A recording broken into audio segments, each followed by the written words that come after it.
तरफ जहां रूस यूक्रेन जंग जारी है, तो वहीं अब इस युद्ध में नया टर्निंग पॉइंट दिखने लगा है।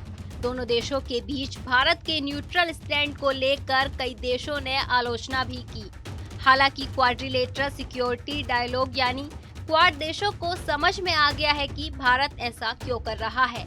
ऑस्ट्रेलिया के हाई कमिश्नर बैरी ओफारेल ने कहा कि सभी देशों के अपने निजी रिश्ते होते हैं और उस हिसाब से अपना स्टैंड लेना होता है। बता दें कि क्वाड देशों में केवल भारत ही है जिसने यूक्रेन पर रूस के हमले की निंदा नहीं की।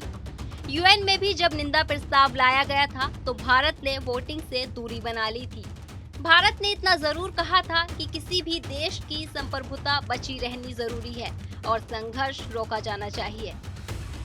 क्वाड देशों में ऑस्ट्रेलिया, जापान, अमेरिका और भारत शामिल है।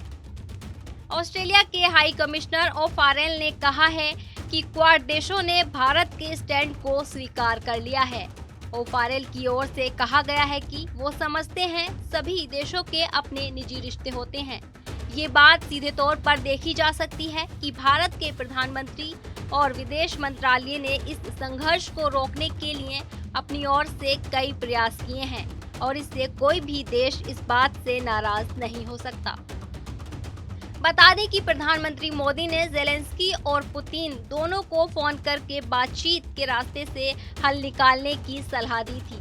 वहीं जापान के प्रधानमंत्री के प्रवक्ता ने कहा कि जापान चाहता है कि भारत के पीएम मोदी पुतिन को समझाएं और इस संघर्ष को खत्म करने में अपनी सक्रिय भूमिका निभाएं। तो इस खबर पर आपकी क्या राय है, हमें कमेंट बॉक्स में जरूर बताएं।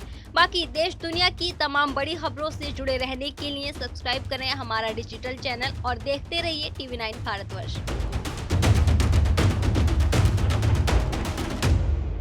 अड़ी सोमवार से शुक्रवार शाम 6 बजे सिर्फ TV9 भारतवर्ष पर। परवाह देश की, सोमवार से शुक्रवार रात 10 बजे TV9 भारतवर्ष पर।